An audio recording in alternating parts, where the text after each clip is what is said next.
Welcome to the Lean In podcast, where we tackle life's curveballs with wisdom, a dash of humor, one laugh at a time. I am your host, Shiro Mwangi, and today we will be talking about financial planning as a single parent. Again, this first season we are talking a lot about single parents because I am a single parent myself.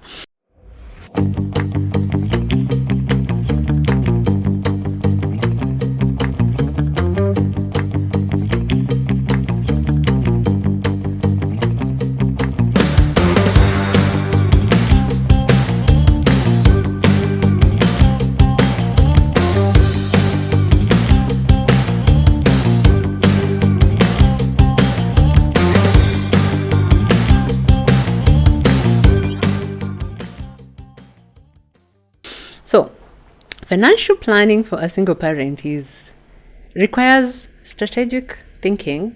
You need to be very organized. You need to be very structured because you do not have a fallback plan. It's you, yourself, and you. It's me, myself, and I. So, for example, in my space, in my situation, if I don't plan for myself, if I don't plan for my kids, if I don't plan for my mom's support, we keep talking about black tax in Africa. So, on top of everything else I'm doing as a single parent, I'm also taking care of my mom. So I'll share some insights, some tips that have worked for me that keep working for me, especially at the beginning of the year when we come from Christmas and you've done quite a bit of damage to your to your budget. So some of the things that I have continuously done and consistently done for a very long time is at the beginning of every year, I always do a vision board. And my vision board has family, friends, finances, all that. And together it comes the full works with pictures and everything. So when we talk about the financial aspect of my vision board, I look at where I am currently. What is my current financial situation? I think I'm glad I usually do it at the beginning of the year because things could have changed a little bit. So at the beginning of the year, I'm going to look at, this is my budget, this is what I'm expecting, the fixed income. I am employed, so this is my salary that I am starting the year with. Then I have been a spreadsheet girl for as long as I can remember. I have a budget on a spreadsheet that I follow to the T, well, most of the time. It keeps me accountable. So they're the big items on my budget. I have school fees. I have mentioned over and over, I have 3 children who are in schools that are not exactly cheap. One of them is actually in college. So I have to be extremely organized to be able to pay school fees for my kids and ensure that they never get kicked out of school because of school fees. So in my budget, you have your rent, you have school fees, I have my nanny, I have my mom's, I have my Wi-Fi, your utilities and everything. And then I have entertainment. How much money am I going to use in the entertainment? I run a foundation. So out of my salary, in my budget, is the money that I also give to my foundation. It is in that budget that I'm able to identify what are the areas that I can be able to cut costs, what are the areas that this period need a little bit more money. And in budgeting, it also helps because you have growing children. I have 3 children, almost teenagers. I have 2 teenagers and a preteen. And especially their feet grow at an alarming rate. You need to plan for those shoes, You need to plan for those clothes. So if you don't have a budget, you'll find that money comes and goes. The few times that I do not stick to my budget, by 5th, 10th, I'm broke completely. Because you will go eat out, you had not planned for it.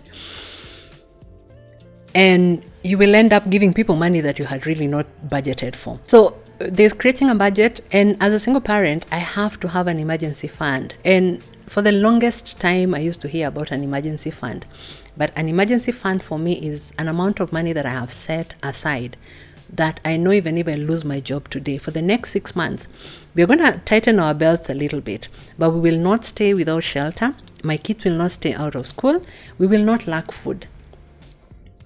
We will not live within the same standards that we are living, but we will survive for the next 6 months. That's an emergency fund. And an emergency fund also comes to take care of things that we had not planned for. A couple of years ago, we're just chilling. My sister and I, she had come to visit, and my mom got sick. She ended up being admitted in hospital for over a week. That cost us money that we had not planned for. Having an emergency fund helps. If we did not have emergency fund money, we'd have ended up borrowing the money from relatives and friends and stuff like that. So always remember, put aside some money for a rainy day. It's also very important for you to ensure you have insurance, health insurance. We all know health in Kenya is extremely expensive. So you can imagine with 3 children and you don't have health insurance. So you could be a single parent running a business, so you do not have the benefit of having your employer pay for you your medical cover. Or you could be employed and your employer is not providing a medical cover, or whatever is being provided is not enough to cater for you and your family. So always ensure you have your medical cover up to date, and because insurance is preparing for the eventualities that could happen. We are hoping for good health, but you need to be ready. Recently, my daughter went for internship in an insurance company, and after the 1 month, she became an insurance expert of sorts. So I remember her asking me, "Mommy, what would happen to us if something happens to you?" Well, this is a question that they keep asking me. Every time they see me down with a flu, they panic. They're like, "Oh my goodness, what if mommy dies?" And I'm like, "I'm not dying." They're like, "Okay, yes, mommy, we know you're not dying, but what would happen to us? Who would take care of us? Who would pay our fees?" and stuff like that. So stuff like having a life insurance. When I was younger, I used to look at that as a luxury or something that very, very rich people do. But I know today, if anything happens to me, I am in midlife. I have lived half my life. So if anything were to happen to me, I want to know that my kids will be taken care of. That's why I get that medical cover, get that life insurance, get education insurance for them if you believe in that, or find a way of investing that money such that their fees or their basic needs would be catered for. Another one is retirement planning. We talk about black tax. In Africa, we take care of our parents, but I have a feeling we're kind of among the last generations taking care of our parents. And I'm also positioning myself in such a way that I do not want my kids to take care of me. I want to prepare myself financially such that I can tell my children, "I've sent you a ticket. I need for you to come home for Christmas." And not the other way around, like, "What are we going to do for Christmas now? Where are we? What am I going to do? Who is going to pay my rent?" So you start now. If I knew then what I know now, I would have started preparing for my retirement a while back.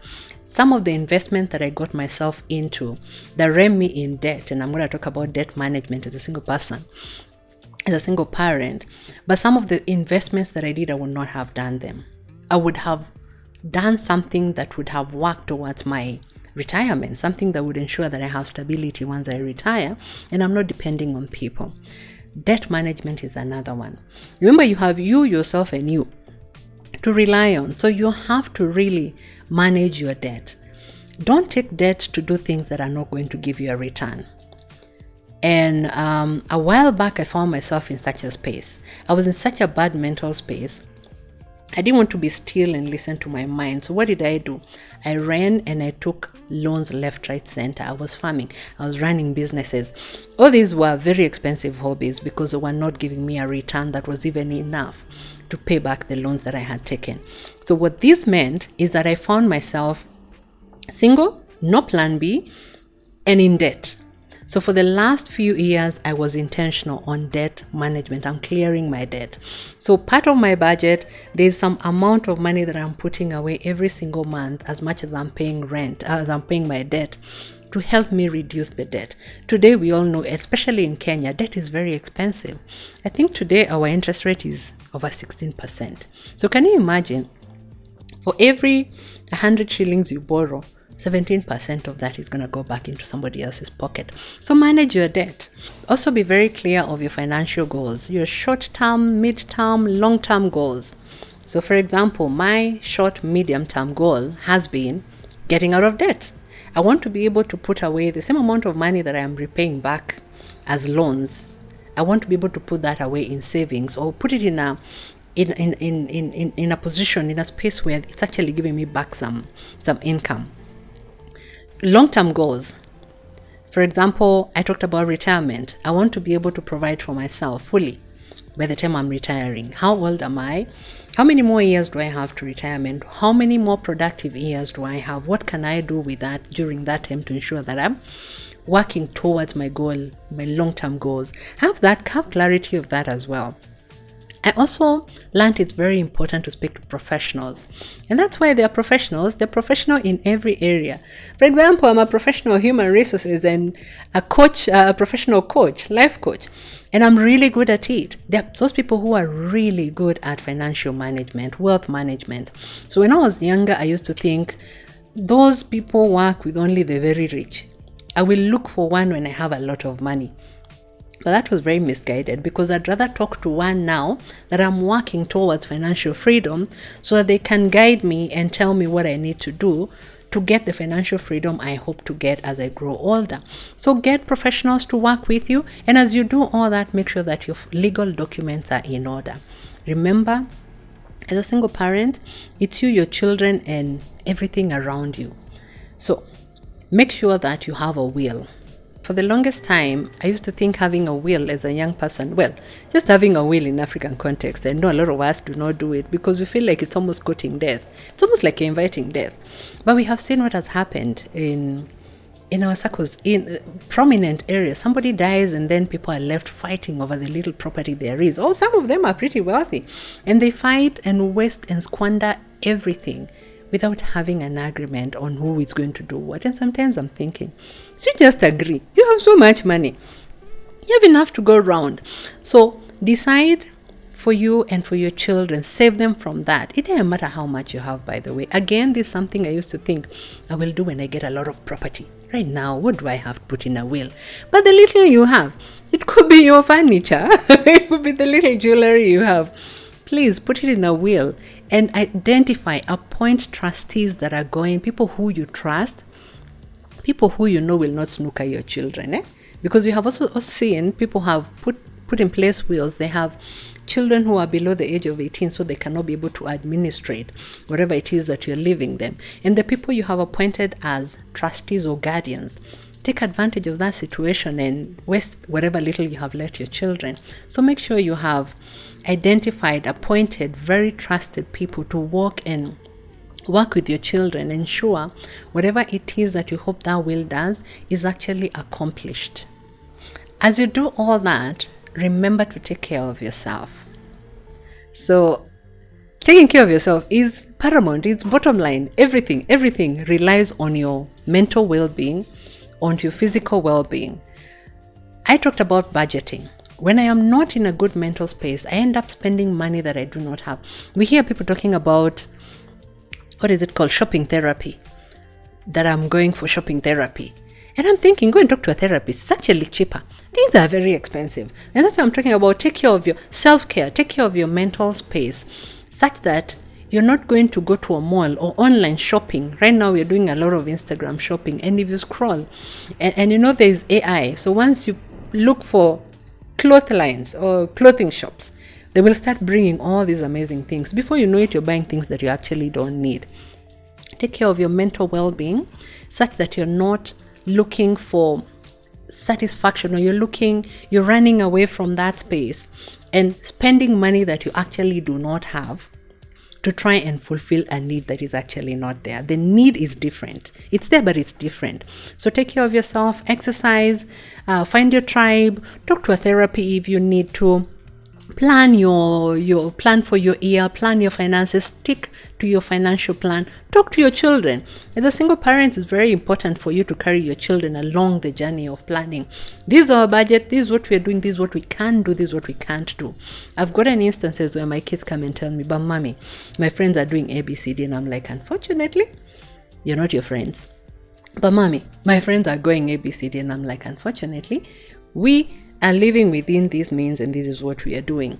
I recently found myself in a space where my son was in a school and most of his friends were getting a ridiculous amount of pocket money. This dude was not even getting pocket money then. And he would come and tell me, oh, my mom, my friend got X amount. I cannot even say, it's ridiculous amounts of money. And I was like, unfortunately, sweetie, I would love to, but this is where we are. This is our budget. This is what it looks like. Being open with them and letting them understand and be content. As a single parent, make sure you're carrying your children with you on that journey so that they understand and they're content. They're not competing with other people. And plan ahead. Like, for example, in January, I know what I'm going to do in December. So I've started putting money for that, away for that. I know where I'm going to take my kids for holiday. So when you look at me and think I'm balling, I'm just organized. I have planned for every little. If it was physical, I have envelopes for every little thing. So I have an envelope for a Christmas holiday. Every month, I'm going to deposit into it. I have an envelope for school fees. I have talked to the schools. Every month, I'm going to deposit X amount of money to the school. So have plans that work for you. Plan in advance. Failure to plan when it comes to finances is truly planning to fail. These tips will work for you differently. I do hope that you find them useful. So please let me know what is working for you. Let me know what you're doing. Let me know how you're surviving these hard economic times. Let me know what kind of conversations you're having with your teenagers, with your children, with your family regarding finances. Thank you so much for tuning in. Please share, subscribe, comment, follow me on my social media handles, and see you on the next episode.